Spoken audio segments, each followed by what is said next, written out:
Μόλις θα έρθει την Κυριακή, καλώς τα παιδιά. Καλώς τους ήρθε. Καλώς τα 3-0. Θυμίους τον Αλέφαντο τι σου λέει.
Καλησπέρα σας. Είναι το 7ο επεισόδιο από τους Κόκκινους Τρολετάριους. Στο μικρόφωνο είναι ο Red Army 7. Σερερίκ. Ο Καρτέο. Καλησπέρα. Καλησπέρα σε όλο τον κόσμο. Παιδιά, είχαμε καιρό να τα πούμε. Πάει καιρός, φίλε. Είχαμε και διάφορες ατυχίες με τα υλικά γενικότερα. Αστοχία υλικού. Αστοχία υλικού. Λοιπόν, πολλές αστοχίες υλικού. Είχες και εσύ αστοχία υλικού? Εγώ όχι, μέχρι στιγμής όχι, αλλά... Ευτυχώς, γιατί μόνο εγώ είχα αστοχία υλικού. Ναι, τέλος πάντων. Μέσα στο πρόγραμμα και αυτά δυστυχώς. Anyway. Λοιπόν, να ξεκινήσουμε πρώτα απ' όλα λέγοντας ένα μεγάλο χρόνια πολλά στον Ολυμπιακό. Την Κυριακή που μας πέρασε είχαμε τα 88 γενέθλια του Συλλόγου. Βέβαια. Όπως είχαμε γράψει και στο φόρουμ, ότι είναι και μια αφορμή για την παρέα μας που κάνουμε και εντός και εκτός φόρουμ μέσα από αυτή την εκπομπή. Και μιλάμε εδώ για 40 τίτλους, 40 πρωταθλήματα, κάτι πολύ σημαντικό. Μεγάλη υπόθεση έτσι, για τον Ολυμπιακό. 88 χρόνια, 40 πρωταθλήματα και να είμαστε καλά, εάν πάρει και το κύπελο η ομάδα, συμπληρώνει 70 τίτλους. Πολύ μεγάλη υπόθεση. Τι να πούμε, είμαστε χαρούμενοι. Εγώ θεωρώ τον εαυτό μου πολύ χαρούμενο, διότι προλάβαμε να δούμε όλη αυτή τη δεκαετία, ξέρεις, όλη τη μετάλλαξη από το δεύτερο αστέρι στο τρίτο και στο τέταρτο. Έτσι. Φαντάζομαι δεν είχαν πολύ αυτή την τύχη. Βέβαια υπάρχουν και κάποιοι οι οποίοι έχουν δει και τα 4 αστέρια, αλλά για την ηλικία τη δικιά μας, ας πούμε, ήταν πολύ μεγάλη τύχη. Σίγουρα. Και τη σφραγίσαμε κιόλας με μια νίκη επί της ΑΕΚ. Εντάξει, ένα παιχνίδι το οποίο δεν ήταν ντέρμπι κατά τα ψέματα. Αλλά τουλάχιστον για ένα μεγάλο διάστημα η ομάδα έπαιξε καλούτσικη μπάλα, έβαλε και 3 γκολ. Το είδα το παιχνίδι, έχετε να προσθέσετε τίποτα? Ναι, να πω δηλαδή. Καταρχήν ήταν πάρα πολύ ωραίο το κορέο της στο πέταλο, πολύ ωραίο. Εκπληκτικό. Ήταν πάρα πολύ ωραίο. Και ότι έπρεπε για την ημέρα, ξέρεις, γύρω-γύρω που ήταν σαν κεριά, όλα αυτά. Πολύ ωραία τα μεγαλικά. Πάρα πολύ ωραίο. Μπράβο τους. Από εκεί μετά, όντως, τα χρόνια προλάβω από όλους για το σύλλογο και να είναι καλά, δηλαδή, όλοι όσοι τον υπηρετούν και να προσφέρουν ακόμα μεγαλύτερες τιμές. Από εκεί και πέρα, για τον αγώνα, νομίζω ότι σε ρυθμούς δηλαδή 3 γκολ και τέλος. Τίποτα άλλο. Δεν υπάρχει κανενός είδους. Η διαφορά δυναμικότητας των ομάδων είναι τόσο μεγάλη, η οποία θα μπορούσε πραγματικά ο Ολυμπιακός να αποφασίσει ότι θα της πρέπει να βάλει έναν αριθμό και θα γκολ και θα τα βάλει. Αλλά δεν παίζανε. Παίζανε βαδιαστημένα για άλλη μια φορά, παράλληλο ποδόσφαιρο. Δεν θέλανε ίσως να. Στο πρώτο μήχρονο δείχνανε και ένα σχετικό άγχος στις προσπάθειες, ίσως τους είχε φορτίσει η διάθεση να παίξουν, να βάλουν πολλά γκολ και τελικά κατέληγε στο άλλο. Στο δεύτερο ημίχρονο ήταν καλύτερο ο αγώνα. Δεν μπορείς τώρα όμως να σχολιάσεις πολύ ένα τέτοιο μάτι. Έχει γίνει τόσο χάλια το επίπεδο του ελληνικού πρωταθλήματος που δεν σου κάνει και ψυχή, ρε παιδί μου, να το κάτσεις να το σχολιάσεις. Δηλαδή, σε γενικές γραμμές, πιο πολύ αξίζει να βλέπεις όλων των άλλων ομάδων τα μάτς παρά τα αυτά. Σε αυτό έχεις δίκιο. Θυμάμαι παρακολουθώντας τον αγώνα, ας πούμε, προχθές, έλεγα ότι παλιότερα, ρε παιδί μου, σε πιάνε ένα χτυποκάρδι σε κάθε φάση, τι θα γίνει, ο αντίπαλος πώς θα αντιδράσει. Τα γκολ ίσως είχαν μεγαλύτερη σημασία. Εντάξει, έχουν αλλάξει τα πράγματα, αλλά πάντως δεν παραμένει, ας πούμε, μια νίκη επί της ΑΕΚ που είναι ένας από τους μεγαλύτερους αντιπάλους του Ολυμπιακού. Ας ελπίζουμε να βελτιωθούν και αυτοί, να βελτιωθούμε και εμείς, να βελτιωθεί γενικότερα το ελληνικό ποδόσφαιρο. Για να μην λέμε όλα αυτά. Να περάσουμε έτσι λίγο, εκτός αν θέλει να προσθέσει τίποτα ο Αντώνης. Κοίταξε, εγώ διαφωνώ με το σχόλιο σου ότι έπαιξε καλά η ομάδα σε μεγάλο μέρος του παιχνιδιού. Θεωρώ ότι δεν έπαιξε καλά. Έπαιξε καλά σε ένα μικρό μέρος του παιχνιδιού. Εγώ ήμουν εξαιρετικά τσαντισμένος και εκνευρισμένος και φάνηκε από τα σχόλιά μου κατά τη διάρκεια του παιχνιδιού. Θεωρώ ότι ήταν απαράδεκτη, κυρίως γιατί έπαιξαν βαριεστημένα. Δεν με ενδιαφέρει και δεν κατανοώ ως φίλαθλος ότι δείξαμε έτσι σεβασμό ή λυπηθήκαμε την ΑΕΚ. Δεν το καταλαβαίνω αυτό το πράγμα. Όχι, δεν υπάρχει σεβασμός. Μισό λεπτό. Δεν υπάρχει σεβασμός. Απλά έχει καρφωθεί στο μυαλό της ότι δεν υπάρχει κανένας λόγος να παίζουν. Αυτό το θεωρώ. Του καρφωθεί τι να γίνει τώρα. Δηλαδή αυτό έχει καρφωθεί πολύ βαριά.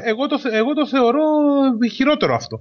Αν μου πούνε ότι σεβαστήκανε την ΑΕΚ, να το καταλάβω. Αλλά αυτό το καταλαβαίνω, αυτό που λες το θεωρώ χειρότερο. Διότι μαζεύτηκε ο κόσμος, 2-3 φορές έχει μαζευτεί ο κόσμος φέτος στο γήπεδο. Έπρεπε τον κόσμο αυτόν και ειδικά εκείνη την ημέρα και ειδικά με την ΑΕΚ και ειδικά που πέρανε και το πρωτάθλημα μαθηματικά, έπρεπε να σκιστούν. Αυτό το πράγμα εμένα με εκνευρίζει. δεν έχουν διακοπτάκι. Δηλαδή τους έχει καρφωθεί στο μυαλό ότι ό,τι και να γίνει, 1, 2, 3, κάποιος από όλους μας θα το βάλει. Και η πραγματικότητα είναι ότι όντως αυτό γίνεται. Έτσι. Δηλαδή το βλέπουν και οι ίδιοι πλέον, είναι κωμικό. Όταν φτάνει στο σημείο να σου βγάζει 2 γκολ Αβραάμ, δηλαδή, είναι τέτοια κατάσταση που σου λέει θα τα βάλει ο Αβραάμ. Δεν θα τα βάλει ο Αβραάμ. Θα τα βάλει ο Μανολάς. Δεν θα τα βάλει ο Μανολάς. Θα πεταχτεί ο Μέγερη και θα βγάλει 2 μπαλάκια. Δηλαδή, στο τέλος θα τα αφήσουν και το Μέγερη κάποια στιγμή να σκοράρει. Δεν έχουν είναι τους έχει καρφωθεί στο μυαλό. Αυτό το πράγμα δεν αλλάζει εύκολα. Αλλάζει μονάχα αν από τούμπα μεριά γίνει κανένα στραβή και φτιάξει ο άλλος εκεί πάνω ο Πόντιος καμιά ομάδα και δημιουργήσει έναν ανταγωνισμό σε επίπεδο ουσίας. Δηλαδή, όχι ανταγωνισμό, ξέρεις, με προοπτική. Να βλέπεις ότι έχεις έναν αντίπαλο ο οποίος δυναμώνει συνέχεια και άρα και εσύ πρέπει να συνεχίσεις να δυναμώνεις, γιατί θα βλέπεις το μέλλον. Να βλέπεις τον Ατρόμητο και τον Αστέρα στη δεύτερη και τρίτη θέση. Δεν λέει και πολλά πράγματα. Ξέρεις ότι δεν θα τραβήξουν μακριά. Ενώ μόνο από εκεί γίνεται κάτι που μπορεί να αλλάξει. Έτσι όπως είναι η κατάσταση αυτή τη στιγμή, δεν πρόκειται να βρουν σοβαρά κίνητρα παρά μονάχα πιθανόν αν το συγκεκριμένο team παιχτών αλλάξει με ένα τέτοιο τρόπο έτσι ώστε να προσθεθούν παίχτες μέσα στην ομάδα οι οποίοι θα έχουν λίγο διαφορετική νοοτροπία και για αυτό το λόγο πρέπει κάθε χρόνο τελικά η ομάδα να ανανεώνεται σε παίχτες. Γιατί αν μένει σταθερή και παγιώνεται αυτό το πράγμα, θα έχει συνέχεια πρόβλημα. Θέλει ανανέωση, παίχτες με κίνητρα συνέχεια να δείξουν κάτι καλύτερο, να πουληθούν. Να πρέπει να κάνει πωλήσεις η ομάδα έτσι ώστε πιθανόν κάποιοι να έρθουν εδώ πέρα και να έχουν στόχο να παίζουν συνέχεια καλά έτσι ώστε να πουληθούν κάπου έξω. Κάτι πρέπει να κάνει. Είναι το χάλι του ελληνικού πρωταθλήματος αυτή τη στιγμή που σε κάνει να αναρωτιέσαι αν θα πρέπει να ξαναπάρεις διαρκεία στον Ολυμπιακό. Πιο πολύ αξίζει να πηγαίνεις να πάρεις διαρκεία στον Παναθηναϊκό, πάνε γελάς. Πιο αστείο θα είναι. Πιο καλά θα περνάς. Τέλος πάντων, για μένα έχουν άλλη μια μεγάλη ευκαιρία στο ντέρμπι με τον Παναθηναϊκό. Δηλαδή, πρέπει να δείξουν, ρε παιδί μου, ότι σέβονται και την ομάδα και τον κόσμο.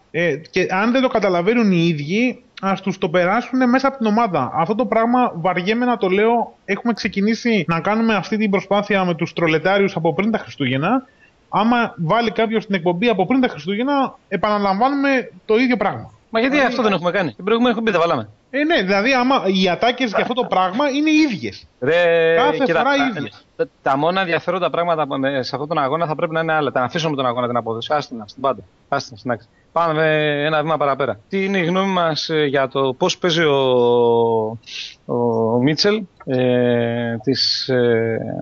πώς στείλει την ομάδα, πώς είναι μερικοί παίχτες που εμφανίστηκαν στο παιχνίδι αυτό. Βλέπουμε καμιά εξέλιξη κανένας παίχτες προς το καλύτερο. Κάτι τέτοιο, ένα τέτοιο πράγμα. Καταρχήν, να πούμε 2-3 πράγματα για παίχτες. Πρώτον, ξεκινάω εγώ από πίσω της άμυνα και πάω προς τα πέρα. Ο Αβραάμ. Είναι πάρα πολύ σημαντικό το ότι γυρνάει και δεν φοβάται τα πόδια του. Δηλαδή, αυτό φάνηκε από ένα προηγούμενο παιχνίδι, αλλά δεν ήταν τόσο έντονο όσο σε αυτό το παιχνίδι. Δεν φοβάται τα πόδια του. Να συμπληρώσω κάτι, Θοδωρή. Ότι δεν φοβήθηκε και το κεφάλι του, έτσι έβαλε 2 γκολ με κεφαλιές. Ναι, σωστό. Όχι, ρε, με κεφαλιά. Το πρώτο μου το πόδι ήταν, ρε. Ναι, σωστά. Ναι. Προβολή. Αλλά λέω ότι δεν φοβάται το πόδι του καθόλου. Όταν θα έχει και περισσότερες δυνάμεις και παιχνίδια και θα είναι σε καλύτερη φυσική κατάσταση, τότε θα είναι όντως όπως το περιμέναμε. Καλό δίδυμο με τον Μανολά. Γρήγοροι και οι δύο, πάρα πολύ καλό. Ο Χολέμπας λίγο πιο σοβαρός από ό,τι άλλα μάτς. Μεγάλος για μένα κρίκος στον Ολυμπιακό είναι ο Παπάζογλου. Πολύ σημαντική ύπαρξη αυτού του παιδιού. Δείχνει ότι με δουλειά και με προσπάθεια μπορεί να πας καλύτερα. Τον λένε άμπαλο, τον λένε ατάλαντο, τον λένε το ένα, τον λένε τ' άλλο και σιγά το πράγμα δηλαδή. Και άλλους ατάλαντες να έχουμε στην ομάδα. Αλλά τουλάχιστον αυτός δείχνει ότι βελτιώνεται σε κάθε παιχνίδι. Έτσι. Παίζει καλύτερα, παίζει πιο σοβαρότερα, ανεβαίνει, προσπαθεί. Βελτιώσει λίγο τη σεντρούλα του. Καταλαβαίνω δηλαδή γιατί υπάρχουν πολύ καλύτεροι. Είναι παίχτης, το έχω ξαναδεί πολλές φορές που άμα τον βάλεις δεν πιάνεται ψυχή σου ότι έπαθα που τον έβαλα μέσα στην δεκάδα. Και πάμε στα Τι νέα. Λοιπόν, τον μέγα γεωμέτρη του Ολυμπιακού, τον Φέιζα. Μιλάμε ο τύπος δηλαδή έχει ορίσει την παραλληλία. Όλο παράλληλες πάσες. Μια κάθετη δεν έχω δει. Έτσι βγάζει το ψωμί του. Όλο παράλληλες πάσες. Δηλαδή εντάξει, δεν πάει αυτό το πράγμα. Κάτι πρέπει να γίνει. Δεν ξέρω αν φταίει αυτός ή η έλλειψη κίνησης από τους άλλους, αλλά τόσο παράλληλο ποδόσφαιρο δεν πας πουθενά. Λοιπόν, στον Μίτσελ αρέσει. Τι να πω, δεν ξέρω. Δηλαδή εδώ πέρα περιμένω. Να δω τι έχει στο νου του. Γκρέκο τραγικός. Μασάδο όταν μπήκε πολύ καλύτερος. Ο Μασάδο έχει ένα καλό, ρε παιδί μου, ενώ δεν θα κάνει ποτέ παπάδες. Είναι ένας ποδοσφαιριστής ο οποίος άμα χάσει την μπάλα τρέξει για αμέσως να μαρκάρει, να πρεσάρει, να την ξανακερδίσει. Το οποίο, αν μη τι άλλο, οφείλεις να το παραδεχτείς και βοηθάει την ομάδα. Μανιάτης, δεν ξέρω τι να πω. Πραγματικά. Σκιά του εαυτού του περσινού του εαυτού. Κοίτα να δεις τώρα τι γίνεται. Παίζει και διαφορετικά από την πέρυσι, αλλά σε πολλές στιγμές δεν ξέρω αν έχει μέσα το ίδιο αποφασίσει τι σκατά θέλει να παίξει. Δηλαδή θέλει να παίξει, πώς θέλει να παίξει. Κάνει κάτι. Ορισμένες φορές δεν μπορεί να κάνει πάσα στα 5 μέτρα και άλλες φορές πάει και βγάζει κάτι 30 μπαλιές που δοκιμάζει τις μπαλιές. Δεν φίλε, εντάξει. Εντάξει, έχει κάψει και φλάτσες όμως, έτσι. Παιδί μου, μπαίνει κουρασμένος. Δεν είναι αυτό. Το ξέρεις το αυτό. Δηλαδή, στο πρώτο 15 λεπτό δηλαδή δεν μπορεί να πασάρει στα 5 μέτρα. Δεν είναι αυτό. Ρε. Αυτό θυμίζει το αεροπλάνο του Αγίου Μαυρικίου. Ξέρεις, ο Αγίος Μαυρίκιος, ας πούμε, δεν έχει πολύ μεγάλο πληθυσμό. Έχει ένα αεροπλάνο για ψεκασμό, ένα για ταξίδια, ένα για πολεμική αεροπορία. Κάπως έτσι, ας πούμε, έχουμε και εμείς το Μανιάτη. Δηλαδή, πέρυσι ο άνθρωπος είχε παίξει σε 35-40 παιχνίδια. Φέτος, ας πούμε, δεν σταμάτησε καθόλου. Με την εθνική έπαιζε το καλοκαίρι. Δηλαδή, εντάξει, εγώ πιστεύω ότι ο ίδιος θέλει, ρε παιδί μου, να πατάει περιοχή, να μπαίνει μέσα, να συμμετέχει στη φάση. Δεν του αρέσει η άμυνα. Το έχει δηλώσει κιόλας. Εντάξει, δεν του αρέσει η άμυνα, σε μάθει να πασάρει όμως πρώτα, ρε παιδί μου. Δεν μπορεί να παίξει τώρα θέση αυτή χωρίς να μπορεί να κάνει πάσα στα 3 μέτρα, στα 5. Ήμαρτον. Θα ζήσουμε και θα πεθάνουμε που λέει ο λόγος με τα μειονεκτήματα του Μανιάτη. Δεν γίνεται αλλιώς. Ή θα πρέπει να το δώσουμε αυτόν τον παίχτη. Ή να πούμε ότι εντάξει. Δεν το δώσουμε. Απλά πρέπει να διατάξουμε λίγο το ρόστερ και πάμε λίγο στους επιθετικούς.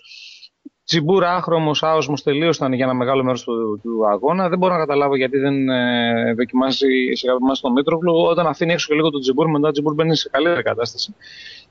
Έμοιαζε ράθιμος και να βαριόταν πάρα πολύ. Αμπντούν έκανε τις γνωστές αμπντονιές και πάλι. Την τροπή του Αλάκ, δηλαδή έπαιζε ώρες, δεν καταλάβαινες, έτρεχε από εδώ, έτρεχε από εκεί, χωρίς πρόγραμμα, σαν μόλις ένα σκυλί μέσα στο γήπεδο και να τρέχει δεξιά και αριστερά ήταν ώρες. Το χρειάζεται βέβαια μερικές φορές η ομάδα αυτό το απρό. Όποτε ο Αμπντούν έπαιξε by the book πάνω στη γραμμή, ήταν να τον κλαίνει οι ρέγγες. Όποτε τον αμόλαγες δηλαδή, σαν σκυλί και έλεγες πάρτον, έτρεχε δεξιά αριστερά, έκοβε από εδώ, έκοβε από εκεί, χανόταν στην άλλη μεριά του γηπέδου. Πρόσφερε κάτι, ανακατώνοντας τον αντίπαλο. Αλλά όταν τον βάζεις να παίξει τακτικά πάνω από εκεί, δεν βρισκόταν και με το Χολέμπα με τίποτα. Δεν ξέρω τι είχε γίνει. Ξέρεις, το είπε και και πασάρει μόνο στον Τσιμπούρ, έτσι. Πασάρει άλλο. Κοίτα, το είπε και κομψά ο Μίτσελ προχθές, ας πούμε. Είπε ότι για τον Αμπντούν ότι είναι ένας παίκτης, ας πούμε, ο οποίος είναι κάπως επαναστάτης. Ξέρεις, αυτό ήθελα να. Ναι, το είπε. Είπε. Είναι και ένα άλλο στοιχείο. Εντάξει, λέει ότι και χρειάζεται αυτό κάποια στιγμή, λέει, στην ομάδα. Σοπαρέ, πραγματικά τα σχόλια που έκανα δεν είχα δει τη δήλωση αυτή. Αλλά η εικόνα μου ήταν όση ώρα τον έβλεπα να παίζει όπως έπρεπε να παίξει πάνω στη γραμμή, όπως είναι η θέση του, δεν έκανε τίποτα. Πήγε να κάνει και αυτές τις κουταλιές, τις τρίπλες εκεί πέρα 2-3 φορές. Εντάξει, δεν είναι και όλοι στόχοι απέναντί σου, δεν θα πετύχει πάντα. Αλλά όποτε τον ξέφευγε από εκεί, ανέβαινε, έκοβε στο κέντρο, ανακάτωνε την άλλη τέτοια. Έπαιρνε την μπάλα, έτρεχε από τον άξονα. Πολύ καλύτερος. Αλλά όσο ανέβαιζε ορθά, πειθαρχημένα, ήταν τραγικός. Βλαχοδήμος, κακό πρώτο ημίχρονο, καλύτερο δεύτερο ημίχρονο, ακόμα ψάχνει τα πατήματά του. Πολλές προοπτικές και αυτή ήταν όλη μου η ανάλυση για τους παίκτες στον αγώνα αυτό. Και για το Μίτσελ, νομίζω ότι η φιλοσοφία που έχει για το ρόλο παιχνιδιού του Ολυμπιακού, καλή ή κακή, είναι δηλαδή μπορεί να αρέσει να μας αρέσει, αλλά είναι υπαρκτή, είναι ξεκάθαρη και έχεις να περιμένεις κάτι με καλύτερο υλικό την επόμενη χρονιά. Δηλαδή έχεις κάτι να προσβλέπεις. Δηλαδή ότι αυτός ο άνθρωπος θέλει κάτι πράγματα να αλλάξει και ξέρει τι θέλει από το παιχνίδι. Δεν είναι ότι ψάχνεται. Ξέρει τι θέλει. Ωραία, πριν σου κάνω την ερώτηση των 1 εκατομμυρίου δραχμών, το δραχμό είναι για το Βαγγέλη. Ναι. Αντώνη, θες να πεις κάτι? Όχι, νομίζω με κάλυψε ο Θοδωρής. Θεωρώ και εγώ, απλά μια κουβέντα. Ναι. Θεωρώ και εγώ ότι ο Μίτσελ έχει ξεκάθαρο πλάνο.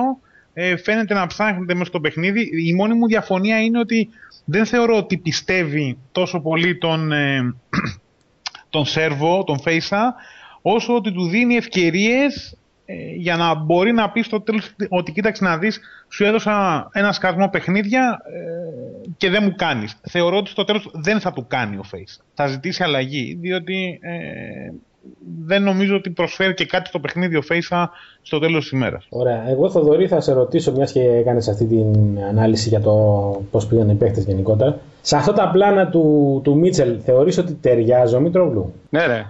Εγώ θεωρώ ότι ταιριάζει. Δηλαδή δεν πιστεύω ότι ότι ταιριάζει ο Τζιμπουρ και δεν ταιριάζει ο Μήτρογλου. Συστής, το λέω υπό την άποψη, ας πούμε, ότι έχουμε να κάνουμε το ίδιο φαινόμενο σε Ισπανό προπονητή, αν και είναι νωρίς βέβαια για το Μίτσελ κάπως. Αλλά και με τον Βαλβέρντε βλέπουμε ότι ο Μήτρογλου δεν ταιριάζει γιατί ήθελε ένα επιθετικό που κάνει περισσότερα πράγματα. Αυτό προσπάθησε να το κάνει και ο Μήτρογλου στο παιχνίδι του κυπέλου με τον Μπας. Έγινε για ένα 20 λεπτό περίπου. Μετά, είτε θες λόγω του αγωνιστικού χώρου, είτε ας πούμε λόγω ότι φοβόντουσαν οι παίκτες και του κυπέλου, ας πούμε, λόγω και του αγώνα. Ας πούμε. Μετά κάπως ας πούμε, πήγε να παίξει πιο στατικά. Πιστεύεις ότι και ο Μήτρογλου έχει μπει σε ένα τρυπάκι να αλλάξει λίγο το παιχνίδι του? Δεν ξέρω, τι να σου πω.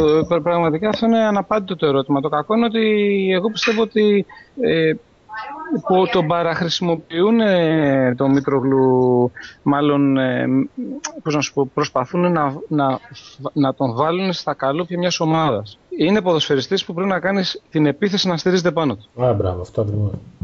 Δηλαδή είναι λάθος αυτό το πράγμα. Δηλαδή είναι λάθος να έχεις ένα ποδοσφαιριστή που για μένα έχει τεράστια αξία και να πας να αλλάξεις αυτόν για να ταιριάζει, να ματσάρει στις δικές σου τέτοιους. Όχι, εδώ πέρα είναι το λάθος. Πρέπει να φτιάξει την ομάδα σου να παίζει για αυτόν. Άμα του βάλεις δύο ακραίους και ένα χάφνα από πίσω, δηλαδή να του κάνει παλιές, δηλαδή τρέξει κάθε μάτσα θα κάνει. Είναι τρελή περίπτωση παίχτη. Μιλάμε για τρελή περίπτωση παίχτη. Δύο ακραίους να σεντράρουν σωστά και έναν παίχτη από κάτω να.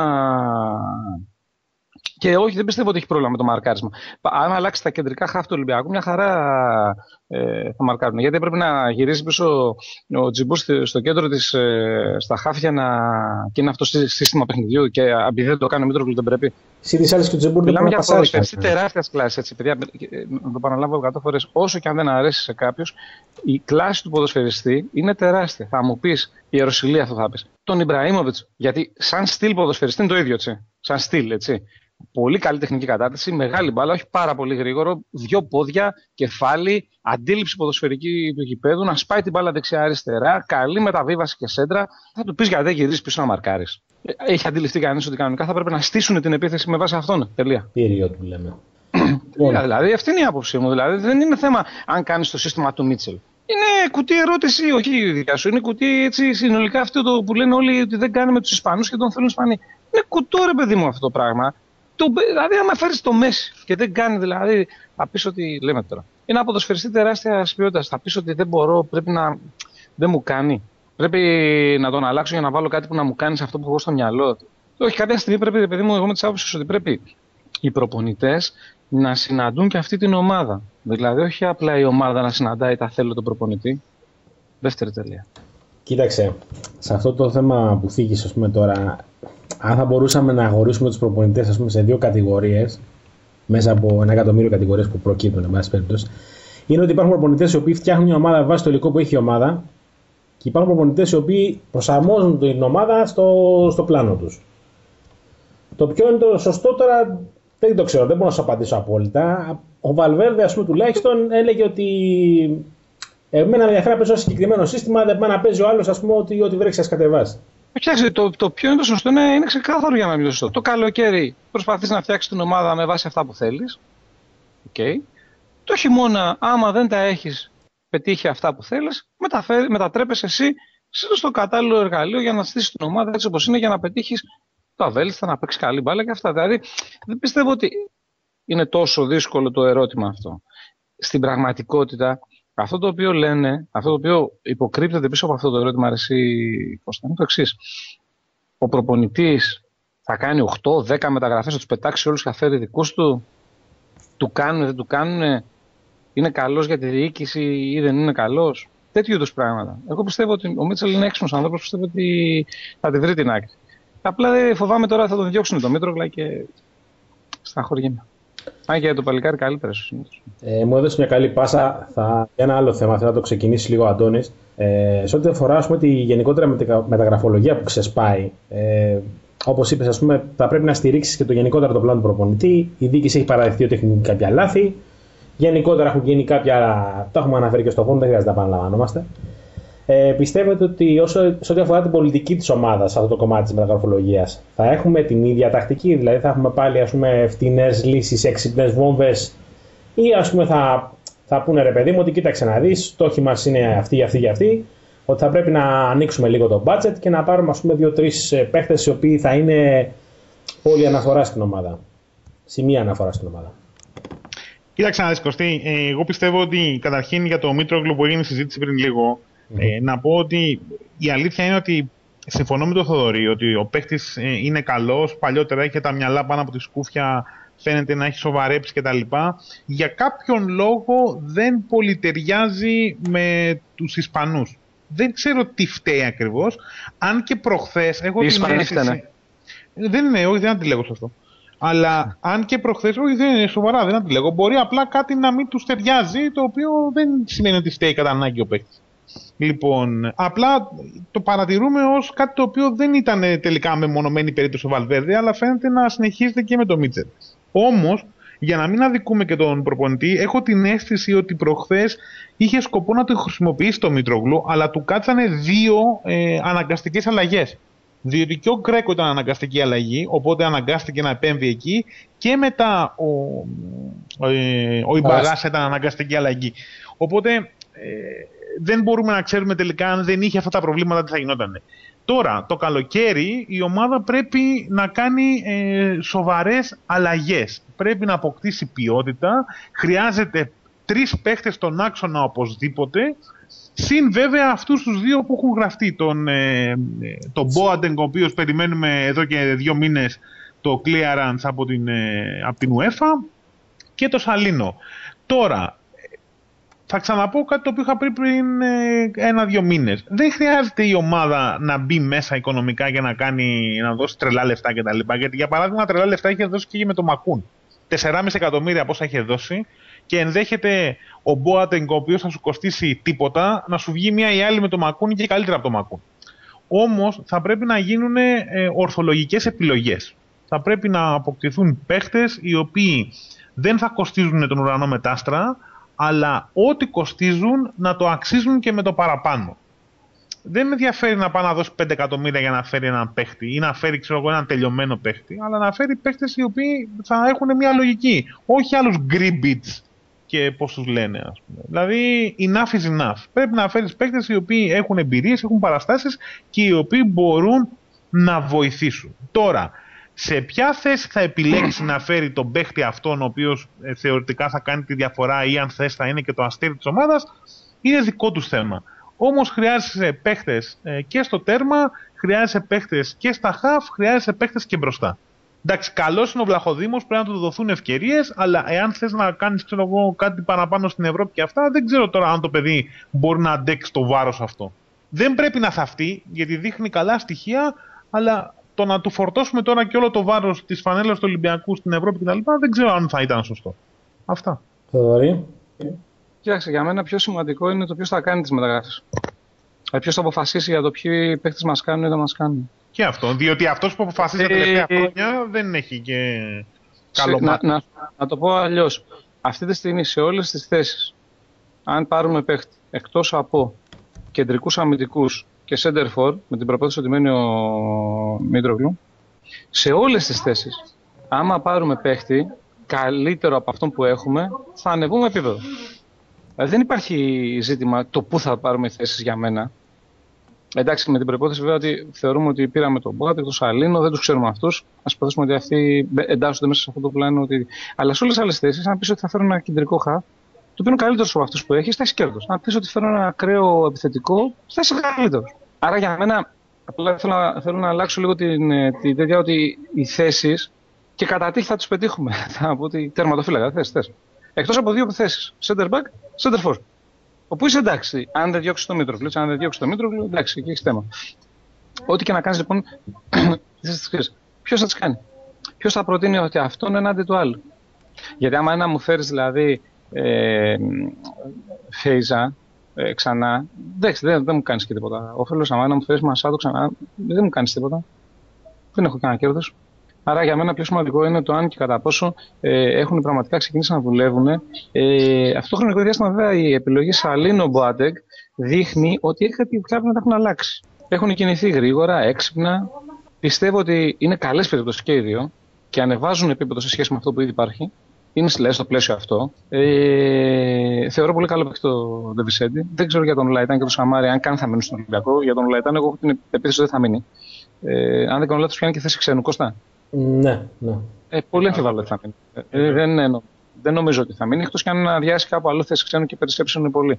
Όπως πιστεύω θα φύγουν κάτι Διαγκητέ, κάτι από εδώ και από εκεί, θα φύγουν περιπτώσεις. Ο Μοδέστο θα φύγει σίγουρα. Ο Διαγκητέ ο Ιμπαγάσα. Θα φύγουν αυτοί. Αλλά λέω ότι δεν είμαι σίγουρος ότι θα μείνει. Οπότε στο καλοκαίρι θα δούμε αρκετές αλλαγές. Πιστεύω ότι οι τρεις πρώτες κινήσεις που έχουν γίνει, δηλαδή Σαλίνο, Μπόατεκ και Ντεβισέντη, είναι πολύ καλές. Αυτό δείχνει καλό σε πρώτη φάση. Τώρα τι θα γίνει από εδώ και πέρα θα δείξει. Θοδωρή, πηγαίνει στο γήπεδο τακτικά, έτσι.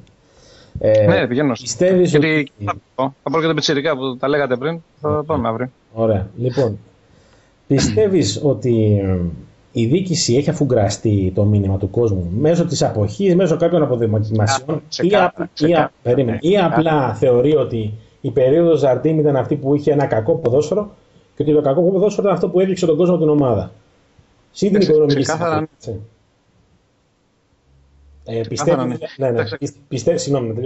Πιστεύεις δηλαδή ότι έχει αντιληφθεί ότι υπάρχει έλλειψη ποιότητας στην ομάδα και ότι πρέπει να ενισχύσουμε αυτό το κομμάτι, ή ας πούμε αλλάξαμε τον προπονητή και πάμε σε ένα Ολυμπιακό με ένα άλλο όρομα? Φαίνεται αυτό. Και φαίνεται και από τις δηλώσεις του Μίτσελ, φαίνεται από τις δηλώσεις κατά καιρούς του προπονητή, φαίνεται από των παραγόντων, φαίνεται ότι έχουν αντιληφθεί ότι υπάρχει πρόβλημα στην ποιότητα. Δεν είναι θέμα όμως αντίληψης. Είναι θέμα κυρίως ικανότητας βελτίωσης. Δηλαδή, αυτή τη στιγμή και τη Ρεάλ να πάρεις και την Μπαρτσελόνα να πάρεις, άμα πεις έχετε κενά, θα σου πούνε ναι, έχουμε κενά. Εκεί και εκεί. Δεν έχω center for, θα σου πει ο ένας, δεν έχω center back, θα σου πει ο άλλος, δεν έχω τερματοφύλακα, μπορεί να σου πει άλλος. Άρα είναι δεδομένο ότι οποιοδήποτε ασχολείται με το ποδόσφαιρο καταλαβαίνει ότι πόσο δε μάλλον σε μια ομάδα στον Ολυμπιακό υπάρχουν κενά. Ήδη το ότι ξεκινήσαμε και κάνανε μεταγραφές από τα μέσα της χρονιάς δείχνει ότι πραγματικά έχουν καταλάβει ότι έχει πρόβλημα. Ψάχνουν τερματοφύλακα. Το να αντιληφθείς αυτή τη στιγμή στον Ολυμπιακό που έχει το Μέγερ και τον Κάρλο ότι θες τερματοφύλακα δείχνει υγιή σκέψη. Ότι βλέπεις, ρε παιδί μου, ότι κάτι δεν μπορώ να συνεχίσω χωρίς να έχω ένα πολύ καλό τέρμα. Ταυτόχρονα πιστεύω ότι υπάρχει διάθεση να πέσουν περισσότερα χρήματα φέτος και πιο ορθολογικά πιθανόν. Ακόμα το είχα γράψει και μέσα, ρε Κώστα, ότι η επιλογή να πάνε στο ακριβό Ζέφελντ, ενώ πέρυσι πήγανε σε ένα φτηνό κέντρο προετοιμασίας. Δεν ναι. Πού είχαν πάει πέρυσι? Πρόπερσι σίγουρα είχαν πάει στο Αμβούργο. Τώρα πέρυσι θα σε γελάσω. Πέρυσι δεν θυμάμαι που είχε γίνει η προετοιμασία, αλλά θα το ψάξω να το βρω. Δεν νομίζω ότι είχαν πάει σε ακριβό. Είχαν προσπαθήσει να μειώσουν το κόστος του Ολυμπιακού. Σίγουρα το πιο φθηνό που είχαμε πάει ήταν το 2010 που έγινε η προετοιμασία. Τώρα μετά. Κάπου στην Αυστρία δεν πήγαμε, ρε παιδιά, φέτος. Πού πήγαμε στην Αυστρία? Το ψάχνω, μιλάτε. Υπάρχει στο thread της προετοιμασίας. Ναι. Πάντως είχαμε πάει κάπου στην Αυστρία. Τώρα, τι στο καλό, δεν είχαμε πάει πάντως στο Ζέφελ, το οποίο θεωρείται και ακριβό, αν δεν κάνω λάθος, έτσι. Ναι, είναι ακριβό. Είναι ακριβό και κοίταξε, να σου πω κάτι με το Ζέφελ, τι γίνεται τώρα τα τελευταία χρόνια. Επειδή είχε αλλάξει γενικότερα και το κλίμα, την εποχή που πάμε εμείς έχει μπόρες και καταιγίδες, με αποτέλεσμα πολλές φορές πολλές προπονήσεις σε εκείνο το σημείο, ας πούμε, εκείνη την περιοχή, τι γίνονται. Δηλαδή πάνε, ας πούμε, κάθονται και 5 μέρες κάνουν βάρη. Δηλαδή παίζει και αυτό το ρόλο του. Πέρα ότι είναι ακριβό, ας πούμε, και δεν βρίσκουν και ομάδες εύκολα να κάνουν φιλικά. Αν θυμάστε στο ΖΕΦ, τα φιλικά που κάναμε ήταν με κάτι ομάδες, ας πούμε, Β' Τσεχίας, Γ' Ιουγκοσλαβίας. Δεν πειράζει, όμως είναι. Εγώ λέω το άλλο ότι αυτές δείχνουν τη διάθεση. Δεν με νοιάζει αν είναι καλό ή κακό. Με νοιάζει είναι πιο ακριβό. Το πάω από εκεί. Cost-wise δηλαδή, χαλάνε περισσότερα χρήματα. Άρα δείχνουν τη διάθεση ότι να καταπανίσουν περισσότερα χρήματα και. Αυτό φάνηκε από την επιλογή προπονητή που κοστίζει πολύ περισσότερο, τα τριπλάσια από τον προηγούμενο. Εντάξει, δεν είχα κανένα λόγο. Μπορούσαν να βρουν και κάποιον άλλο να κοροϊδέψουν άμα θέλουν. Αυτό πάλι θα μπορούσα να στηρίξω τον Αντώνη, ας πούμε. Έχουν μια λογική. Και αυτό είδε ότι θέλει κάποιους παίκτες. Είναι δεδομένο ότι αυτή τη στιγμή θα πάρει τουλάχιστον άλλες 3 κινήσεις σοβαρές.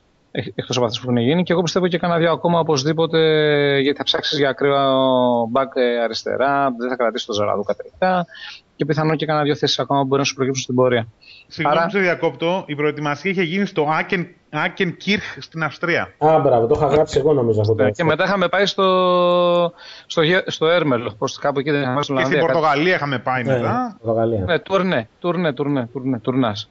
Λοιπόν, θέλω να πω δηλαδή ότι φαίνεται ότι θα κινηθούν με διαφορετικό μήκος κύματος και πιστεύω ότι τα περσινά λάθη, που εν μέρει, όπως έχω πει, πιστεύω ότι οφείλονται στο ότι δεν ασχολήθηκε πάρα πολύ ο Μαρινάκης. Δηλαδή είχε αφήσει την ομάδα να τρέξουν κάποιοι και τις μεταγραφές κάποιοι. Αυτός έδινε το OK και τελικά εκτέθηκε σε προσωπικό επίπεδο. Οι επιλογές του δηλαδή σε παράγοντες τον εξέθεσαν. Ήταν εμφανές ότι το καλοκαίρι δεν ασχολήθηκε όσο το προηγούμενο καλοκαίρι. Και όταν ξέρεις δεν υπάρχει από πάνω ο μπαμπούλας, δηλαδή το ένα τ' άλλο, πάντα τα πράγματα ρετάρουν αν δεν υπάρχει από κάτω σωστό team management και scouting. Νομίζω ότι φέτος τα πράγματα θα κινηθούν λίγο διαφορετικά, ναι. Λες να λειτουργήσει σαν μπαμπούλας ο Σαββίδης για το Μαρινάκη. Άλλος μπαμπούλας, έτσι. Εσύ λες ότι η έλλειψη του Μαρινάκη, ας πούμε, γίνανε κάπως τα πράγματα πιο χαλαρά. Ναι, μπορεί. Μπορεί σαν μπαμπούλας, αλλά ρε παιδί μου, πρέπει να υπάρχει και ένα ενδιαφέρον και για τον ίδιο. Δηλαδή, αυτή τη στιγμή και να θέλει να τσακωθεί με κάποιον ο Μαρινάκης, με ποιον να τσακωθεί. Με το Σισέκο στο Skype. Με ποιον να τσακωθεί, δηλαδή να πάρει τηλέφωνο ποιον να τσακωθεί. Ή με ποιον να πάει και να πει 2 κουβέντες για τα τέτοια. Σαν να πεις ότι μπαίνεις σε ένα καφενείο και τσακώνεσαι με κάποιον. Βάζεις στο λοκάρι, ένα βάζο λοκάρι. Δεν έχει ρε. Τον αλαφούζω. Δηλαδή ούτε ο ίδιος δεν θέλει να το φέρει ντροπή. Και τσαντίζεται καμιά φορά, πιστεύω, μόνο και μόνο για άλλες υποθέσεις, όχι ποδοσφαιρικές. Οπότε ο Σαββίδης είναι μια καλή ποσότητα για να δημιουργήσει και κίνητρο και στον ίδιο, όχι ανταγωνισμού μόνο στην ομάδα, αλλά ότι υπάρχει και απέναντι ένας άλλος πόλος. Αν θα βάλει τον Γιάννη απέναντι, θα ήταν μια χαρά. Αγαπάμε Τζίγκερ. Ή τον Μπαντέρα, ας πούμε. Οτιδήποτε. Έχω μια ερώτηση, Θοδωρή. Είπες ότι θεωρείς καλή μεταγραφή το Σαλίνο. Τον έχεις δει, ας πούμε, ξέρεις. Λίγο τον είδα. Εγώ πιστεύω ότι η περίπτωση του Σαλίνο θα βοηθήσει τον Ολυμπιακό να παίξει πολλά πράγματα. Δηλαδή, έτσι όπως τον είδα, μπορεί να παίξει και half, μπορεί να παίξει και back, μπορεί να παίξει και 3-4-3-3-6-1. Ωπα ρε φίλε, 17 παίκτες έβαλες. Τους μέτρησες τους σκεφτέδες ρε Θόδωρα. 3-4-3-3-6-1. Την προηγούμενη εβδομάδα είχαμε τσικνό πέμπτη, όχι αυτή έτσι. Μπερδεύεσαι. Λοιπόν, σοβαρευτείτε, συγκεντρωθείτε. Είναι καλός και αυτός και από την άλλη μεριά να έχει Χολέμπα και Σαλίνο και 3 center back πίσω. Δυνατά, παχθιασμένα.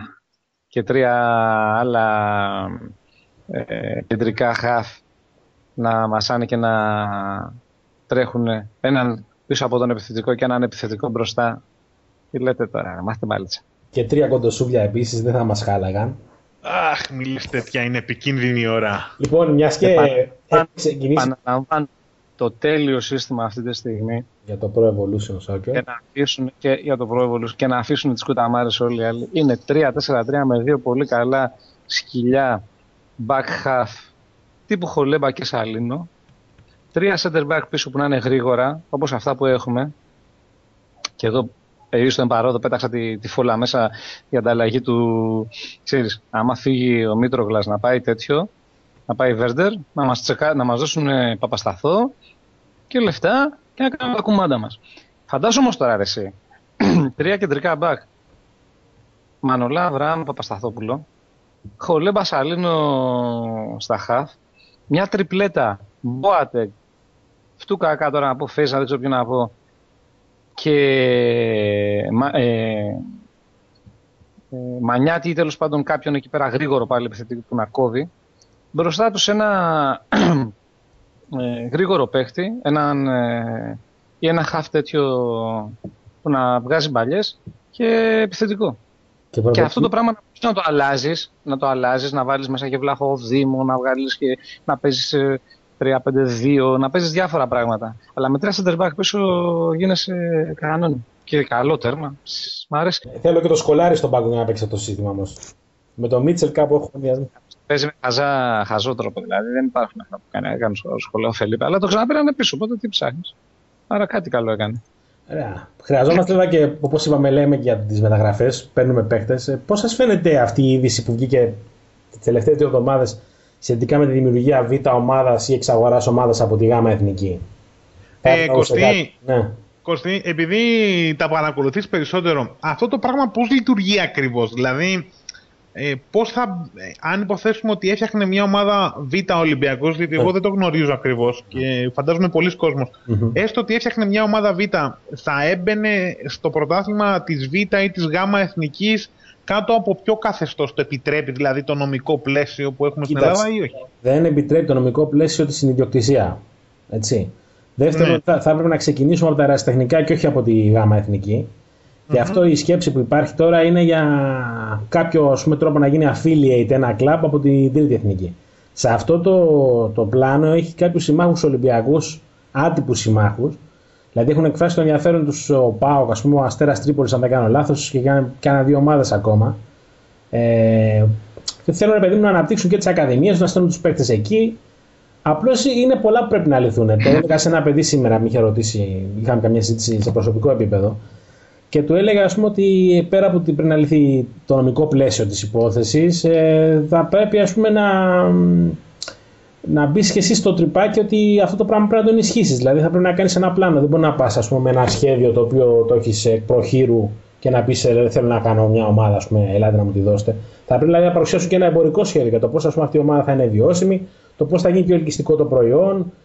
Εντάξει, ακόμα είναι στα σπάγωνα, δεν ξέρω πολλές λεπτομέρειες. Ότι υπάρχει ενδιαφέρον τελευταία, ναι. Αυτό βέβαια στην Ισπανία πώς γίνεται αυτό το πράγμα, δηλαδή? Στην Ισπανία, κοίταξε, ξεκινήσαν οι ομάδες από πολύ χαμηλές κατηγορίες και υπάρχει ένα νομικό πλαίσιο που δεν τους επιτρέπει να παίξουν στην Primera Division. Δηλαδή αυτές οι ομάδες δεν Δηλαδή, αν για παράδειγμα η Μπαρσελόνα Β βγει πρώτη στη δεύτερη εθνική, ανεβαίνει ο δεύτερος, ας πούμε? Ναι, βέβαια. Δεν έχει δικαίωμα να αναβεί στην πρώτη Premier Division. Δεν ξέρω και στο κύπελο τι γίνεται, ας πούμε. Αν πέσει, κληρωθεί η Μπαρσελόνα Α με την Μπαρσελόνα Β, μήπως υπάρχουν κάποιοι κλειδάριθμοι ή προκλίνεται απευθείας η ομάδα που είναι στην Πριμέρα, δεν ξέρω τι παίζεται σε αυτά. Ναι, ή αν η Μπαρσελόνα Β, ανεξάρτητα αν παίξει με την Μπαρσελόνα Α, αν πάει τελικό και το πάρει, ας πούμε, τι γίνεται? Νομίζω ότι δεν θα φτάσουν ποτέ να παίξουν τελικό. Δηλαδή θα υπάρχει, μάλλον θα είναι πάει ο αγώνας. Δηλαδή... Δεν είμαι, κοιτάξτε, όλα αυτά λύνονται, ρε παιδιά. Δεν υπάρχει η κατάλληλη πρόθεση. Βρίσκονται. Δηλαδή ότι δεν μπορούν να συμμετέχουν αυτές οι ομάδες ούτε στο κύπελο, ούτε στο πρωτάθλημα, να ανεβούν κατηγορία. Ότι όταν ανεβούν κατηγορία αυτές οι ομάδες θα πρέπει να μπορεί να αλλάξει ο τρόπος με τον οποίο γίνεται η Β' Εθνική, να είναι περισσότερες ομάδες. Γενικώς γίνεται, δεν είναι πρόβλημα αυτό. Το πρόβλημα περισσότερο είναι αν υπάρχει θέληση από πολλές ομάδες να γίνει κάτι τέτοιο, έτσι ώστε να μπορέσει να δημιουργηθεί η κατάλληλη μάζα. Γιατί δάλλως, εδώ πολλές ομάδες δεν μπορούν να συντηρήσουν μία ομάδα, να συντηρήσουν και δεύτερη. Κοίταξε να δεις όμως, να σου πω κάτι. Εγώ θεωρώ ότι αυτή η κίνηση είναι καλή, όχι για τον Ολυμπιακό. Αν την κάνει μόνο ο Ολυμπιακός, νομίζω δεν έχει νόημα.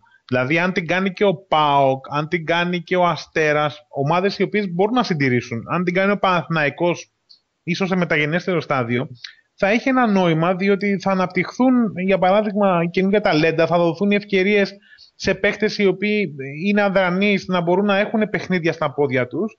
Εγώ νομίζω ότι θα πρέπει γενικότερα να εξεταστεί στην Ελλάδα αυτό το ενδεχόμενο, διότι θα είναι προς όφελος της χώρας και του ποδοσφαίρου στη χώρα, έτσι. Θα πρέπει να το σκεφτούν λίγο. Προσωπικά θα μου άρεσε πολύ να δω τον ΠΑΟΚ, τον Παναθηναϊκό, τον Ολυμπιακό να έχουν τέτοιες ομάδες, β' ομάδες, όχι να έχουν ένα affiliation με κάποια άλλη ομάδα, να διορθωθεί το νομικό πλαίσιο και να επιτρέπει στις ομάδες αυτές να έχουν μια β' ομάδα η οποία θα παίζει εκεί και θα αποκτήσει ενδεχομένως ενδιαφέρον και το πρωτάθλημα περισσότερο έτσι και για τον κόσμο, έτσι. Δηλαδή εδώ για παράδειγμα καθόμαστε και βλέπουμε το Next Generation και χαζεύουμε τους πιτσιρικάδες. Παλιότερα, αν θυμάστε, επί εποχή Stevie Magic που έδειχνε τα παιχνίδια των πιτσιρικάδων, υπήρχαν πολλοί από εμάς, δηλαδή και εγώ το έκανα πολλές φορές. Και ως φοιτητής, ας πούμε, στηνόμουν και έβλεπα streaming το μάτι και να δω τους πιτσιρικάδες. Άρα νομίζω ότι θα πρέπει να το δουν αυτό και είναι μια πολύ καλή κίνηση και είναι και μια ευκαιρία να κάτσουν κάτω οι ομάδες, να δουν την προοπτική αυτών των πραγμάτων και να φτιάξουν μια β' ομάδες. Αυτές οι οποίες μπορούν. Εντάξει, τώρα ο Λεβαδιακός δεν μπορεί να στηρίξει και δεύτερη ομάδα ή ξέρω εγώ η Ιβέρια, αλλά οι μεγάλες ομάδες οι οποίες θέλουν να έχουν μια προοπτική θα πρέπει να το εξετάσουν το θέμα. Κοίτα, ούτως ή άλλως τώρα στη Football League, από τη δεύτερη κατηγορία της Football League και κάτω, θα γίνουν κάποιες συγχωνεύσεις των ομάδων. Οπότε και συγχωνεύσεις και θα έχουμε ομάδες με περισσότερους ομίλους, αν δεν κάνω λάθος. Δηλαδή περισσότερες ομάδες στους ομίλους που θα χωριστούν. Οπότε εκεί υπάρχει ευκαιρία, ξέρεις, να πιάσουν ένα κλαμπ, να του πούνε ότι θα σου στέλνουμε παίχτες. Δηλαδή το να γίνει, ας πούμε, Ολυμπιακός Β το θεωρώ λίγο δύσκολο. Το να βρεθεί, ξέρω εγώ, μια ομάδα από το τυχαία. Γιατί μου τώρα είναι καλύτερο αυτό που κάνουμε, γεμίζουμε τον κόσμο δανεικούς δεξιά και αριστερά. Δηλαδή ουσιαστικά μπορείς να κάνεις τον Πανιόνιο Ολυμπιακό Β, μα το δώσεις 6 δανεικούς. Τι έγινε? Δηλαδή ουσιαστικά είναι με το να μην υπάρχει όπως ισχύει για τα πάντα στη ζωή, με το να μην υπάρχει μια ξεκάθαρη νομοθεσία που να θέτει όρους και προϋποθέσεις για να υλοποιείται κάτι, αρχίζουν και παίζουν όλα τα workarounds και τα παραθυράκια. Πώς πας από δίπλα, πώς πας από εκεί και πώς πας από εκεί. Δηλαδή, προκειμένου να εξελίξεις τους παίκτες, τους δίνεις σε κάποιον άλλον και τελικά αρχίζουν άλλα προβλήματα. Αντί να υπάρχει μια ξεκάθαρη λύση. Άμα θέλουν να το λύσουν, άμα δεν θέλουν, ας το αφήσουν έτσι και στη συνέχεια να έχει τον Ολυμπιακό να δίνει 3 παίκτες εδώ, 4 από εκεί και μετά να αρχίσουν να σου λένε γιατί τα κανονίζεις με τις θυγατρικές σου. Φάτε τι. Θυγατρικές θα έχουμε εφόσον δεν μας δίνετε δυνατό να κάνουμε αυτό. Θα έχουμε. Το θέμα είναι να κάνουμε μια συγκεκριμένη πρόταση όταν το φέρουν σε συζήτηση και ας ελπίσουμε να υπάρχει μια λύση στο θέμα. Όλοι το θέλουν. Λοιπόν. Να κλείσουμε λίγο το ποδοσφαιρικό τμήμα, να πούμε ότι είχαμε την εμφάνιση του Σοκράτη Κούκαλη στην ιστορική λέσχη του Ολυμπιακού. Μεγάλη χάρη του. δεν ήταν απλά εμφάνιση. Δηλαδή ουσιαστικά, πώς να σου πω, τον είδες δηλαδή και τον χάρηκες. Τον έβλεπα. Απορώ δηλαδή πώς δεν πέσαν όλοι δηλαδή να τον προσκυνήσουν να μπήκε μέσα. Μεγάλος δηλαδή, το έχει. Σταρελίκι μεγάλο, έτσι. Άρχοντας. Πάντως εγώ θα πω ότι ο Σοκράτης ίσως ψάχνει έναν τρόπο να γίνει λίγο πιο ενεργός με τον Ολυμπιακό. Ποιο? Πιο ενεργός με τον Ολυμπιακό. Λες. Εγώ θα τον έβαζα, πρόεδρο. Έκανα τρελή πλάκα, δηλαδή τον έβαζα πρόεδρο ξανά. Μπράβο, έτσι. Τον έβαζα πρόεδρο ξανά. Εγώ ήμουν έτοιμος να το γράψω μια μέρα και μέσα. Θα τον βάλεις πρόεδρο ξανά. Έτσι μόνο για να κάνει αντί για το Θεό. Ή δεν ξέρω πώς θα μπορούσαν να τα βρουν να τον ενεργοποιήσουν. Παθαίνανε πλάκα οι άλλοι, όλοι έτσι. Να βλέπεις όλο τον Ολυμπιακό ενωμένο και αυτή διασπαρμένη παντού χίλια από εδώ και από εκεί. Πρέπει να τον προτείνει για πρόεδρο της Super League. Πάντως τον είδα πολύ καλά. Στεκόταν πολύ έτσι και ήταν ξανανιωμένος ο της. Μπράβο του, δηλαδή ακμεότατος έδειχνε. Η αλήθεια είναι ότι ό,τι και να του έχεις πει αποτελούσε μια πατερναλιστική της τελείως φυσιογνωμία για τον Ολυμπιακό για ένα πολύ μεγάλο χρονικό διάστημα. Και ο χρόνος ίσως όλα τα λιένει και ουσιαστικά εντάξει. Είναι πολύ σημαντικό που έχει παρουσία. Έχει έρθει και σε μάτσα και σε αγώνες μες στο κήπεδο, έτσι, φέτος. Ναι, δεν είναι μακριά δηλαδή. Έχει έρθει σε μερικούς αγώνες. Καλώς. Λοιπόν, πάμε σε ένα break και επιστρέφουμε για το μπάσκετ. Ελέγχος εδώ. Φέτος θα δείτε τον πραγματικό Μπελούτσι. Γιατί μέχρι πέρσι τι βλέπαμε τον ξάδερφό του. Μη χειρότερα, Παναγία μου.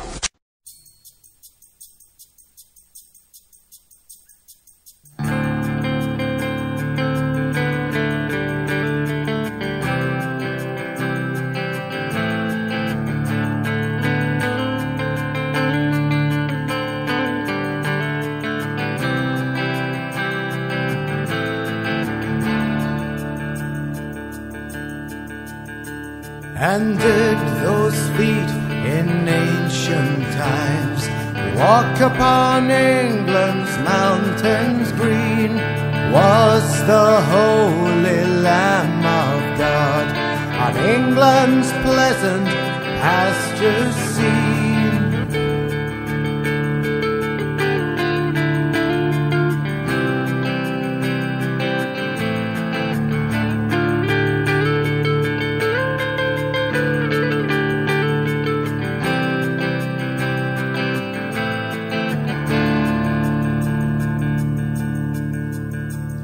And did the countenance divine shine forth on a clouded hill?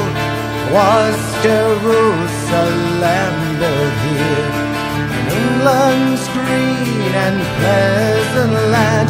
Let it rain, let it rain, wash the scales from my eyes. Let it rain, let it rain, let me see again.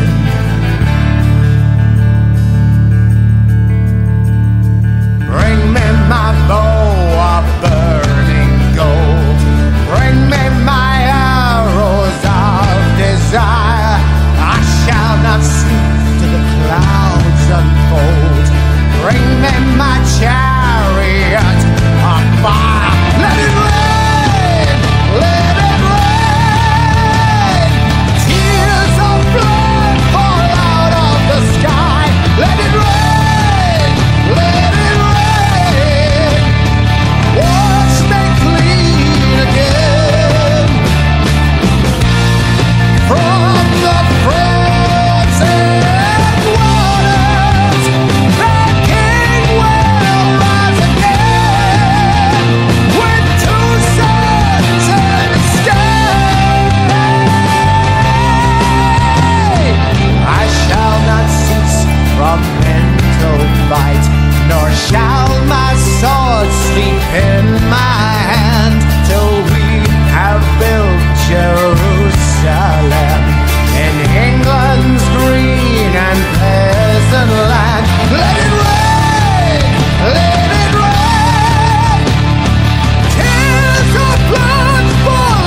Here is her secret place. From hence she comes forth on the churches in delight. Here is her cup, filled with its poisons, in these horrid veils, and here her scarlet veil woven in pestilence and war. Here is Jerusalem bound in chains, in the dens of Babylon. Λοιπόν, επιστρέψαμε στο δεύτερο μέρος της εκπομπής μας. Πάμε στο αγαπημένο θέμα του Θοδωρή για τον μπάσκετ. Στο μπάσκετ. Τι να πούμε, ήμουνα και μέσα ρε, για να μην λέτε ότι δεν πηγαίνω. Έκανε το έλεγε ο άνθρωπος, ελάτε με παιδιά να δείτε, σας δίνω και ένα εισιτήριο. Μα σας έλεγα, ελάτε, υπάρχει και ένα εισιτήριο. Θα δείτε εμένα, θα κάνω σοβαρά σχόλια. Ιδίως στα time out με αυτές τις cheerleaders. Πέσαν τα τσιμέντα. Λοιπόν, είχαμε ένα μάτς το οποίο... Χάσαμε ένα μάτς που δεν έπρεπε να χάσουμε. Δεν έπρεπε να το χάσουμε. Σολιντισμοί τελείως. Ήταν καλή να πω. Ήταν σε άσχημο βράδυ, έτσι. Εγώ δεν το είδα το παιχνίδι, αλλά μετά διαβάζοντας και βλέποντας τα σταδιακά στιγμιότυπα και τα στατιστικά, παίξαμε χάλια, το χάσαμε. Είχαμε ένα άσχημο πεντάλεπτο, μια για μένα κακή διαχείριση από τον Μπαρτζόκα και μια πολύ καλή Μπαρτσελόνα την άλλη. Επειδή μια και λέμε τώρα για Μπαρτσελόνα, εγώ θα τα πω πολύ σύντομα γιατί μετά παίζει η μεγάλη Μπαρτσελόνα με τη Μίλαν. Οπότε τώρα να πούμε θα τα πω πολύ βιαστικά. Το μάτς έκανε λάθη ο Μπαρτζόκας, έκαναν λάθη και πολλά οι παίχτες. Δηλαδή, αν τα βάλει σε μια ζυγαριά, θεωρώ μεγαλύτερα τα λάθη ορισμένων παιχτών παρά του ίδιου του Μπαρτζόκα. Έκανε λάθη ο Μπαρτζόκας. Δεν πιστεύω ότι θα το κέρδισε το παιχνίδι αν τα κάνει αυτό καλύτερα, αλλά θα κέρδισε το παιχνίδι αν ορισμένοι παίχτες παίζανε ελαφρώς αυτό που έπρεπε. Δεν μπορείς να χάνεις 4 βολές συνεχόμενα για 2 επιθέσεις μετά, όταν είσαι στο συν 2 και εκεί που θα μπορούσες να ξεφύγεις, και αν όχι να ξεφύγεις, να δημιουργήσεις ένα ψυχολογικό αβαντάζ υπέρ σου. Και απέναντι μετά με μια ομάδα η οποία θα μπορούσε να το παρατήσει κιόλας το παιχνίδι, γιατί η ήττα δεν της κόστησε και πάρα πολύ. Μόνο να την ταλαιπωρήσεις, δεν το κάνεις. Λοιπόν, πολύ παίχτης σε κακή μέρα, καλύτερος ο αντίπαλος, παγωμένος ο κόσμος, λάθη και ο Μπαρτζόκας. Πάμε παρακάτω. Αγώνα με τη Σιένα, do or die για μένα. Αν χάσουμε από τη Σιένα, εγώ βλέπω και αποκλεισμό. Δηλαδή, το λέω με κάθε έτσι... Δεν λέω για μαθηματικά πώς βγαίνει, δεν βγαίνει. Λέω ότι η ομάδα αν κάνει 2 ήττες στη σειρά και δεν ξανανεύει τώρα καβάλα, θα μείνει έξω από την επόμενη φάση. Φοβάμαι θα την πάρει από κάτω. Δεν έχει αυτή τη στιγμή η ομάδα πολύ κολόνα ψυχική. Δεν μπορεί να της την εμπνεύσει ο προπονητής γιατί δεν είναι επίπεδο Ιβκοβίτς και ορισμένοι παίχτες της δεν βρίσκονται σε σωστή κατάσταση. Τώρα βλέπω ότι τραυματίστηκε ο Πρίντεζ στη μέση. Μπορεί να μην παίξει μεθαύριο. Είναι απώλεια. Ο Σπανούλης έχει αντιληφθεί λάθος το ρόλο του. Νομίζω ότι και προχτές ήταν ο κύριος παράγοντας για μένα που δεν παίζαμε καλά σε μεγάλα χρονικά διαστήματα. Όταν ανέβηκε αυτός, πήραμε στο τρίτο δεκάλεπτο συνήλθε η ομάδα. Όταν έκανε στο πρώτο και στο δεύτερο δεκάλεπτο, πόσα λάθη έχει κάνει, 5 ή 6 λάθη είχα μετρήσει εγώ στη σειρά. Δεν ξέρω πόσα λάθη έκανε στο παιχνίδι, αλλά 5 λάθη είχα μετρήσει. Πρέπει να ήταν στο πρώτο δεκάλεπτο, δηλαδή είχα μετρήσει 5 λάθη. Εντάξει, τα λάθη είναι και αποτέλεσμα της πιεστικής άμυνας, προφανώς και ο αντίπαλος, έτσι. Εντάξει ρε παιδιά, αλλά άμα δεις ότι έχεις πιεστική άμυνα, πάτε την μπάλα, πάσα αρέτηνα, μην την παίρνεις πάνω σε όλη την ομάδα. Απασχόλησε παίκτες και πάσα. Ή κάνε κάτι άλλο. Κέρδισε φάουλ. Προσπάθησε με κάποιον άλλο τρόπο. Εμένα με απαγοήτευσε πάρα πολύ ο Παπα-Νικολάου σε αυτό το παιχνίδι. Και όχι ότι δεν προσπάθησε στην άμυνα, προσπάθησε, αλλά στην επίθεση αυτή η ατολμία που είχε, δεν ξέρω, μου χτύπησε πολύ άσχημα. Τον είχε κάνει. Και δεν κάτι. Τον είχε κάνει. Εγώ δεν πιστεύω ότι παίξει καλή άμυνα. Προσπάθησε να παίξει καλή αλλά δεν παίξει καλή άμυνα. Εγώ πιστεύω ότι απλά έδειχνε ότι προσπαθεί, προσπαθώντας και τρέχοντας πάνω κάτω δεξιά-αριστερά. Οι άμυνες ήταν όλες λάθος. Δηλαδή του έδινε του Μάικλ συνέχεια σούτ από τα 4 μέτρα.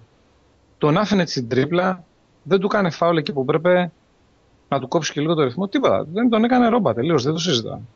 Πάμε παρακάτω, δεν έχω πολλά είπα. Παίζει μεγάλη Μπαρτσελόνα σε λίγο και περιμένω και τον Γουρνοστάρ να έρθει από εδώ. Θα μου φέρει κάτι. Γουρνοστάρ είναι ο Βαγγέλης. Κάνα το καταλάβω.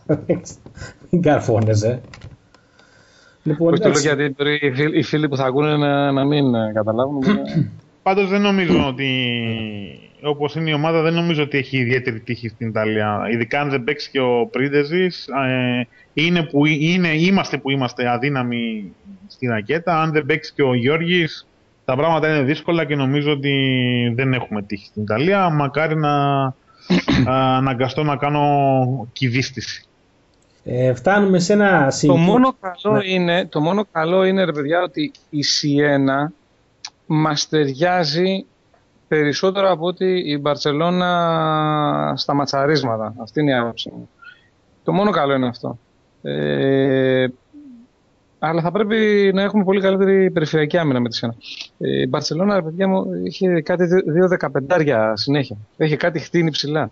Δηλαδή δεν παίζονται αυτοί με κοντά σεντερφόρια που έχουμε εμείς. Ούτε με τον Αντιτσνέν στην κοσμάρα του. Τέλος πάντων, ο στόχος είναι ένας. Ο στόχος είναι το πρωτάθλημα και εκεί θα πρέπει να εστιάσουμε και να μην μας πάρει από κάτω, ακόμα κι αν, όπως λέει ο Θοδωρής, αποκλειστεί ομάδα από την συνέχεια της Ευρωλίγκας. Δεν μας νοιάζει Χριστός που λέει ο λόγος. Ακόμα και αν ο Παναθηναϊκός πάει και πάρει το ευρωπαϊκό, χτυπάω ξύλο. Ο στόχος ο δικός μας είναι ένας. Είναι το πρωτάθλημα. Τελεία. Πρωτάθλημα, πάση θυσία. Πάση θυσία. Ωραία, να κάνω εγώ τον επίλογο μου για το μπάσκετ. Να πω ότι στο μάτς με τη Σιένα, όπως και στο πρώτο μάτς, θα κριθεί στο σουτ. Δηλαδή στο σουτ που θα. Πόσο ευστοχυνατεί, γιατί αν θυμάστε, βαράνε πολλά τρίποτα. Εμείς τελευταία είμαστε μπαλατζάρουμε λίγο. Προσπαθούμε να δώσουμε την μπάλα κάτω το καλάθι, να παίξει και λίγο Πάουελ. Είμαστε λίγο άστοχοι. Ξεκινάμε τα παιχνίδια λίγο άστοχοι. Φτάνουμε σε ένα σημείο όπως πριν το top 16, στον αγώνα με την Τζεντεβίτα, που ήταν μάτς και αυτό του ορτάει, όσο και πολλοί το αμφισβητούν. Ήταν ένα μάτς, όπως θυμάστε, το πήραμε στον πόντο και από εκεί η ομάδα άρχισε να παίρνει τα πάνω της. Πιστεύω και εγώ συμφωνώ σε αυτό που λέτε, ότι ψυχολογικά, αν έρθει η δεύτερη ήττα με τη Σιένα, θα έχουμε κάποιο θεματάκι. Τώρα το κατά πόσο θα επηρεαστεί η ομάδα στο τοπικό πρωτάθλημα, στο ελληνικό, εντάξει, αυτό θα φανεί. Να πούμε επίσης ότι έγινε η αλλαγή του. Βγήκε ο Κετσεβίτσιος, βγήκε από την ομάδα, μπήκε ο Αμερικανός. Γιατί ήταν. Ναι, εντάξει. Τέλος πάντων, το Κετσεβίτσιος. Δεν σέλαρε τώρα. Αντί το πήραμε για ροτριάρι και ήταν το καλύτερο που να πετσετάρει. Δηλαδή έλεος. Το παραγίνει με αυτόν. Πάμε παρακάτω. Να πούμε, ας πούμε, ότι καλύτερο για την ομάδα. Ας ελπίσουμε να βρουν τους ρυθμούς τους, να είμαστε υγιείς από εδώ και πέρα. Και στο τέλος θα ξυριστεί ο γάμπρος. Και να πάμε λίγο στο happy hour της εκπομπής, έτσι, για τους αντιπάλους μας. Σήμερα είχαμε μια διάψευση από την ΠΑΕ Παναθηναϊκός ότι δεν πρόκειται να ψάξουν για προπονητή. Διέψευσαν μια δήλωση του Τσιόλι που έγινε προχθές, ότι είχε πει ότι έχει προτάσεις από δύο ομάδες. Και πολλοί υπονόησαν ότι μία από αυτές τις ομάδες ήταν ο Παναθηναϊκός. Ο οποίος βέβαια λάθος κάνανε. Και είπε, ας πούμε, ότι δεν ψάχνει για προπονητή. Λάθος κάνανε. Εγώ πιστεύω ότι είναι ΑΕΚ ΠΑΟΚ. ΑΕΚ ΠΑΟΚ είναι οι ομάδες και όχι ΑΕΚ ΠΑΟΚ. Εγώ όταν είπε δύο ομάδες μεγάλες, πιστεύω ότι αυτές τις δύο τις κάνανε. Καταρχήν είπε ότι έχω πρόταση, είπε, από δύο μεγάλες ομάδες. Άρα αυτόματα αποκλείται ο Παναθηναϊκός. Να το προσέξετε αυτό με το ΠΑΟΚ. Ναι, ο ΠΑΟΚ είναι ένα θέμα, ότι μπορεί να του έχει κάνει μια πρόταση ο ΠΑΟΚ. Θεωρώ ότι η υπόθεση ΠΑΟΚ σηκώνει μεγαλύτερης ανάλυσης, την οποία δεν μπορούμε να την κάνουμε τώρα. Έχω κάποια πολύ εμπεριστατωμένη άποψη για τον ΠΑΟΚ. Ενδεχομένως να τη γράψω μέχρι την επόμενη εκπομπή και στην επόμενη εκπομπή, αν έχουμε χρόνο, θα επεκταθώ. Ο Παναθηναϊκός, το μόνο καλό με τον Παναθηναϊκό τους τελευταίους μήνες είναι ότι έχει σταματήσει να μας σκοτίζει την κουκούνα ο Αλαφούζος από το Twitter. Δηλαδή έχει φάει αρκετές σφαλιάρες το τελευταίο διάστημα και το έχει βουλώσει λίγο. Είναι και κάτι πέρα... κύριε, συγγνώμη, είναι και κάτι τύπου τον προγκάνε συνέχεια, ας πούμε. Ναι, εντάξει ρε φίλε. Τον άνθρωπο δεν αφήνει να μιλήσει. Εντάξει, και εγώ τον πρόκαγα στο πρώτο εξάμηνο. Έξω που γιόλ. Άλβες, Πικές, Μαψεράνο, Άλμπα. Sorry. Λοιπόν, αλλά... Στη ζόρια μου. Αλλά ρε φίλε, εντάξει τώρα, εντάξει, άστο. Έχω την αίσθηση πάντως ότι αν καταφέρει ο Παναθηναϊκός να μπει στα play-off, Τη δεύτερη θέση θα τη φάει από τον ΠΑΟΚ. Εδώ είστε και εδώ είμαι. Αυτό δεν λέγαμε σε αυτές τις πρώτες εκπομπές. Ο μεγαλύτερος φόβος του ΠΑΟΚ τώρα είναι να βγει ο Παναθηναϊκός στα play-off. Αυτό φοβούνται. Εδώ είστε και εδώ είμαι. Το πρώτο καιρό έλεγα ότι όλο αυτό το πράγμα, διότι φαινόταν ο Παναθηναϊκός να μην μπαίνει στα play-off ή φαινόταν η διαφορά να είναι μεγάλη, αλλά τελικά επειδή παίζει η διαφορά του δεύτερου με το τέταρτο, με το πέμπτο που βγαίνουν οι διαφορές στη βαθμολογία, η ειδική βαθμολογία των play-off, με 2-3 βαθμούς διαφορά που θα έχει ο ΠΑΟΚ από τον Παναθηναϊκό, θα τις καλύψει ο Παναθηναϊκός για πλάκα. Θα δούμε, ρε παιδιά, μέχρι τότε έχει πολύ ψωμί υπόθεση. Θα δούμε και πώς θα εμφανιστούν οι ομάδες και τι σφαλιάζει και τι θα γίνει την Κυριακή πάνω στην Τούμπα. Θα φανεί και από εκεί. Οι δύο είναι το ματσάκι. Καλά, το παιχνίδι θα φανεί όχι έτσι. Εννοώ όσον αφορά στο που είναι τα κουκούτσια. Κάτσε να το δούμε το παιχνίδι. Ας έρθει χ2. Εγώ θέλω να δω τα κουκούτσια. Τα κουκούτσια θα καταλάβουμε που θα πάει το παιχνίδι στα play-offs. Αν δει στο Παναθηναϊκό εκεί πάνω να έχει προστασία και τα κουκούτσια όλα δικά του, κάρφωσέ το από τώρα ότι θα βγει δεύτερος. Αν δει όμως ότι δεν του δίνουν ούτε νερό αν πνίγεται, τότε εντάξει. Τότε σημαίνει ότι κάτι άλλο παίζει πάνω. Αυτό που θέλω να πω είναι απλά ότι πιστεύω ότι ο ΠΑΟΚ ότι ο Τσιόλης είναι πολύ καλός προπονητής. Στην πραγματικότητα, αν δεν ήταν τόσο αντιτουριστικός, θα μιλάγαμε για τον καλύτερο Έλληνα, κατά την προσωπική μου γνώμη, προπονητή αυτή τη στιγμή. Έλληνα προπονητή. Καλύτερος από τον Δόνη, πιο έμπειρος από τον Τάκη Λεμονή, ο οποίος ο Λεμονής είναι καλός προπονητής, αλλά είναι ματσάρι στον Ολυμπιακό περισσότερο από ότι γενικότερα. Έχει αποδείξει ότι κάνει δουλειά και πιστεύω ότι στην Τούμπα τον σκέφτονται πολύ σοβαρά, γιατί είναι και σωστή και οικονομική λύση. Και καλά κάνει. Και παίζει επιθετικά, παίζει γρήγορα, παίζει πιεστικά με τις ομάδες του. Είναι καλός ο πονητής. Και μένει, κοίταξε, μένει να το δούμε και λίγο το Τσιόλι και σε μια ομάδα η οποία θα έχει ειδικό βάρος και φανέλα, έτσι. Ναι. Ο ΠΑΟΚ έχει ειδικό βάρος και φανέλα και θα κρυφθεί εκεί ο Τσιόλι. Να, ο Γουρνοστάρ, μισό λεπτό. Συνεχίστε εσείς. Λοιπόν, ναι. Να πούμε επίσης ότι και ο Αστέρας θα μπει πολύ δυνατά, πιστεύω, στα play-off. Τα πρώτα δύο παιχνίδια θα ξεκαθαρίσουν κατά πόσο θα συνεχίσει να ασχολείται με αυτό το θεσμό ή απλώς θα μπει για να συμμετάσχει.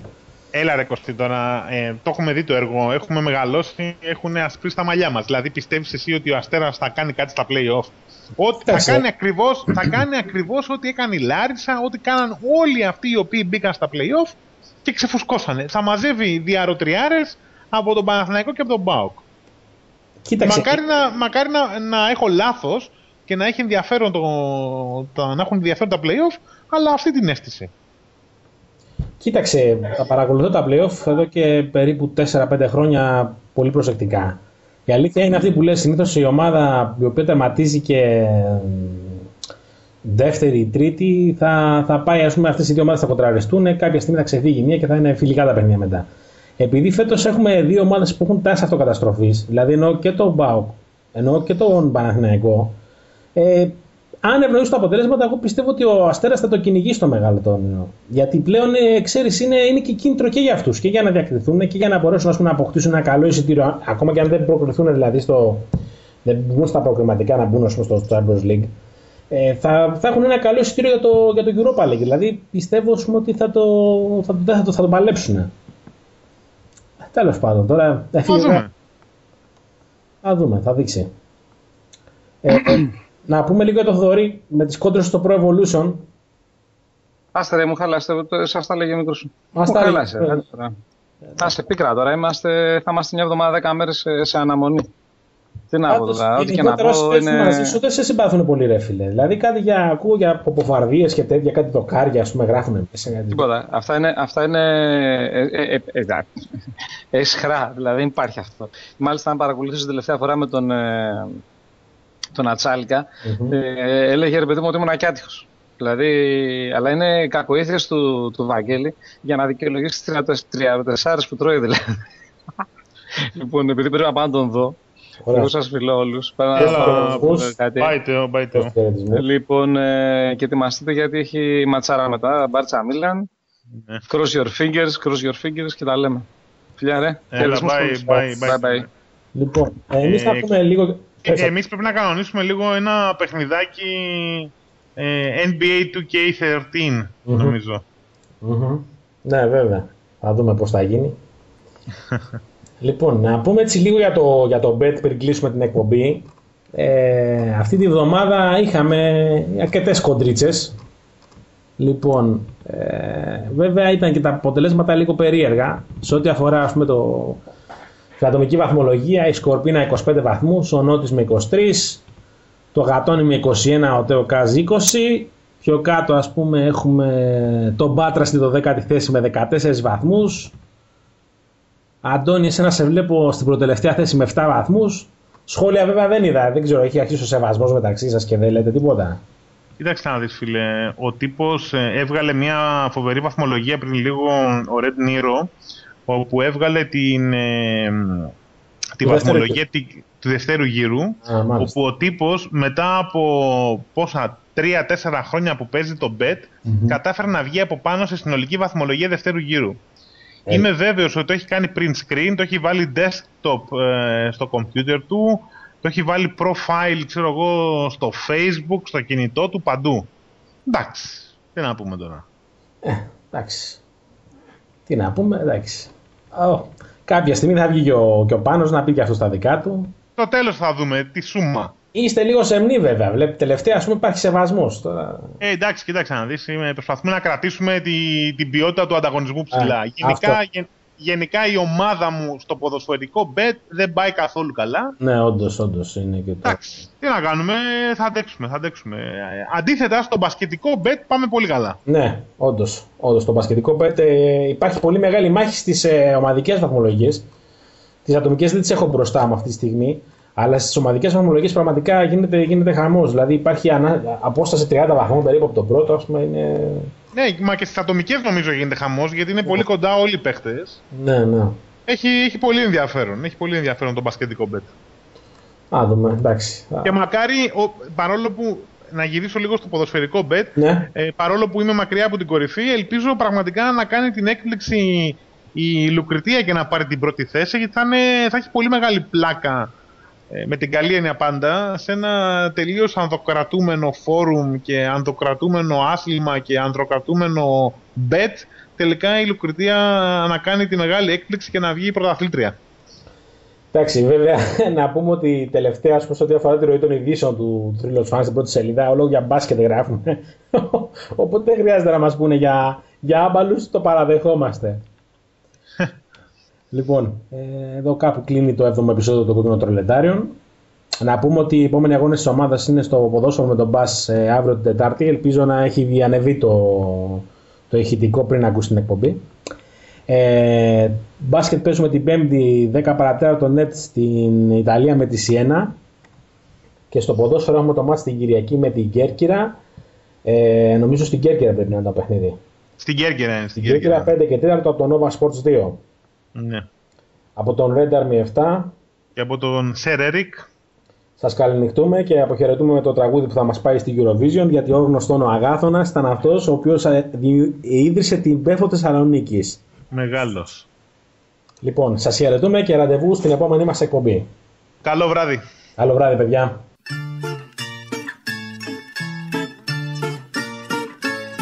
Μας βρήκε τρικυμία μέσα στην Εγνατία, ποδόρια μας τραβάνε στα νυχτά.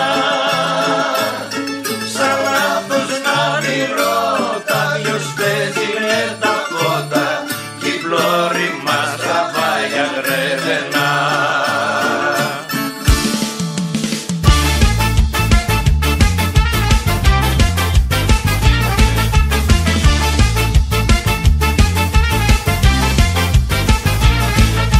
Σε μια θάλασσα ουίσκι να δαγεί και ποιος μας βρίσκει και ζαλίζεται τρεκλίζει όλη η γη. Με κεφάλι σου ρωτήρι και τα μαξί τρεχαδίρι, ποιος του έβαλε πιδάλιο και πανί. Alcohol, alcohol, alcohol is free.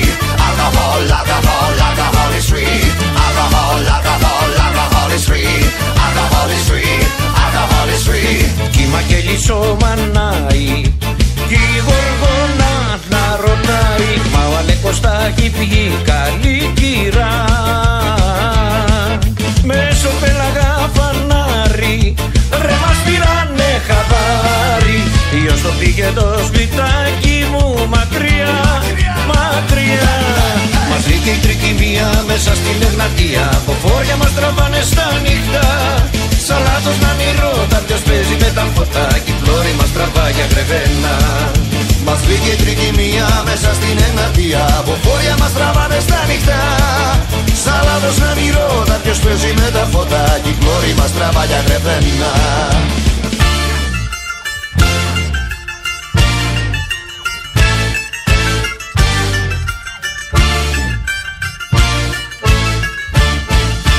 Δεν μας στεγαν τα ουισκάκια, μπόμπα ήταν τα παγάκια και το σκάφος έχει ρόδες τελικά.